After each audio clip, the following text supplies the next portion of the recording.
they can buy another one that has a better interest rate. I think, yeah. I think I can understand that part because it's like from the buyer perspective, I'm like, oh yeah, I understand why buying this type of bond would be better for me. But like because I'm thinking about it from the company perspective, where you have to like put in everything else, like how this discount is recorded, then it kind of gets confusing because then it's like this book value of bonds at the end of the period, it gradually increases over time. And I think the idea is that by the end, it's actually supposed to match the. Yeah.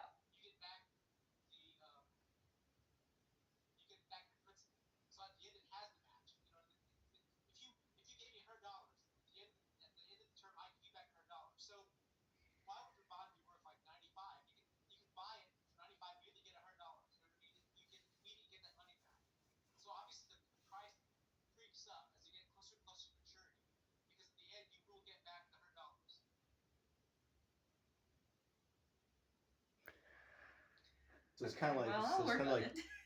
you can like buy it at like this like whatever price it is, but like the amount you get is still fixed. Okay, because it says this company issued.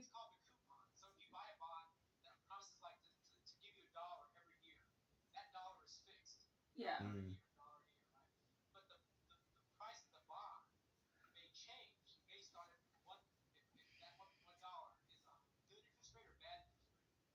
Mm.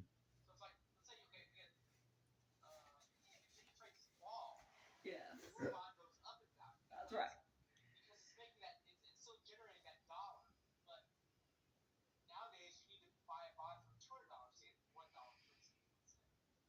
Mm.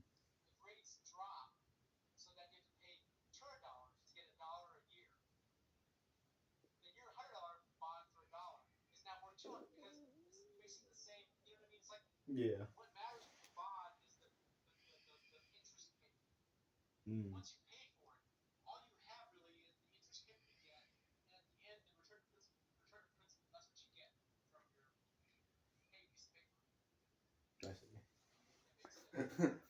How about Amanda? You just asked Daddy your question directly. It's okay. I mean, because so the question says this company issued 300,000 of 8% 10-year bonds for less 26,613, yielding an effective interest rate of 10%. Semi-annual interest rate or semi-annual interest is payable 2 times a year. The firm uses the effective interest method to amortize the discount. And discount in this case refers to the difference between the issue worth 300,000 and then what money they got for it, which was 262,613. So there's a about 37,000 unamortized discount that, as an accountant, you need to figure out. Yeah. Yeah. Yeah. Mm-hmm.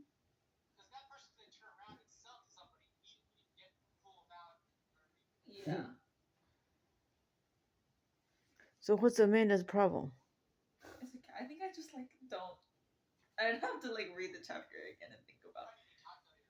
Yeah. Yeah. You said a accounting It's calculator. okay. It's okay. At this point, I just need to know how to get the right numbers. So it's fine for now. I'll figure it out later. Yeah, it's okay. I count the interest paid. Okay, interest paid means interest paid to the customer. So the interest paid to the customer stays the same. It's calculated off of. That confuses me though because. Oh, okay, never mind. I got it because the customer bought. If say that one person bought all of these bonds, they bought it for 262,613, but their bond, the thing on the thing, it says 300,000 at 8%. So of course they're getting paid this amount. Okay, so that makes sense. I think I mixed it up, but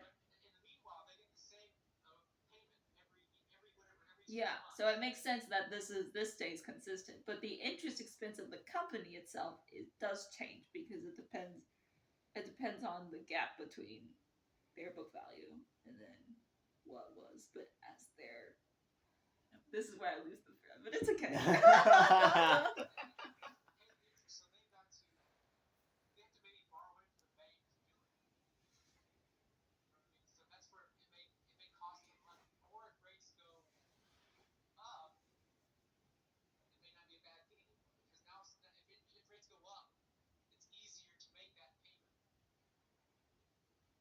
Yeah.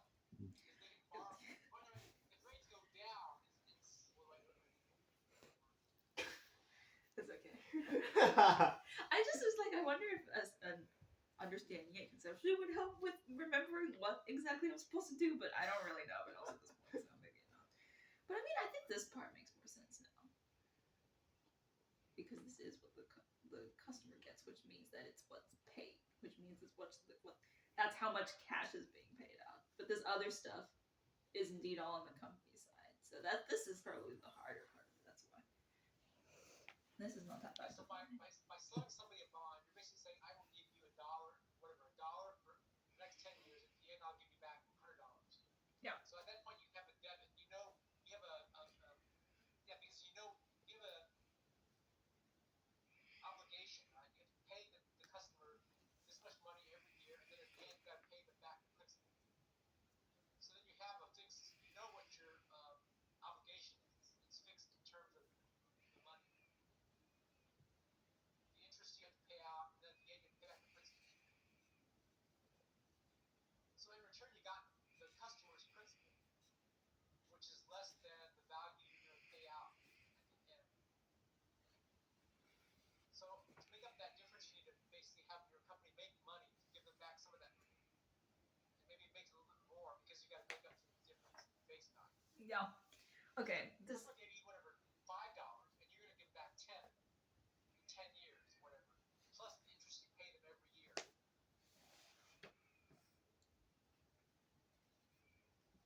Well, that's good. I think because bonds payable are a liability, but so the discount on bonds payable is a contra account. It's a contra liability. It's a contra account to a liability. So that means it's the normal account of it is a debit. So that means it would indeed I would put it on the credit side because I'm decreasing it. Yeah, something like that. It's okay. I think the main problem is not. I don't think the actual main problem is what the bond is. It's more like how do I account for the bond, because of course it's different. Like if we're thinking about the customer perspective, as in, well, I get this interest, but the company has to think about how this affects their other accounts because they had already written their discount, right? The discount into the thing, and they need to properly put that into the right accounting periods because that's an important accounting principle. So this problem is just asking you to make sure you like amortize the right amount every time. So like that's the part that's like very esoteric to me. That does make it harder. Yes, yeah. That discount. Yeah, maybe you can. This is probably where you ask mommy's relatives. I think I probably know. I just don't know the Chinese account for it. So. So for that reason, I don't like this. I don't like this chapter, but I like the next chapter more because I like talking. Stocks are easier to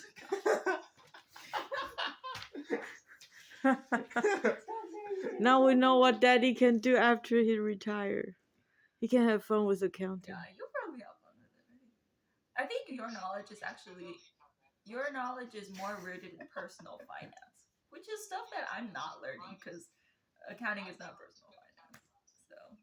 Now, what did Daddy say? So he never took an accounting class. Yeah, because what you're doing is mainly personal finance. You're not managing money for a company, so you don't have to keep track of expenses, discounts, paid, and capital treasury stock. All I do is like occasionally I used to read financial reports from companies. So I was trying to be a stock picker. So I had read like accounts receivable, liability. Oh, I see. Wow, you got first-hand experience then. Yeah, those rates. I've got them written down on my formula sheet here. Return on equity, dividend yield, dividend payout, forward stock splits. I understand forward stock splits, and I don't understand reverse stock splits so well, but hopefully we don't. That's when your price drops a lot and you don't are scared, so you make